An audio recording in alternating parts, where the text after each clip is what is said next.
How to log in to Roblox on mobile. If you wish to log in to Roblox on mobile, it's actually quite very simple for us to do so. First of all, just make sure to launch the Roblox application right over here after making sure, of course, that you've downloaded.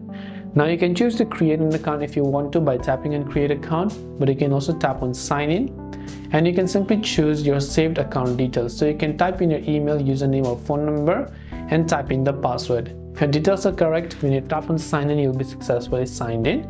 You can also choose to email a one-time code and so on to be able to go ahead and then log into your account. So here you can simply choose one of the details that you want to sign in with, and just like that you can see you'll be successfully signed into your Roblox account. That's all it takes for us to go ahead and then basically sign in or log into Roblox app on mobile.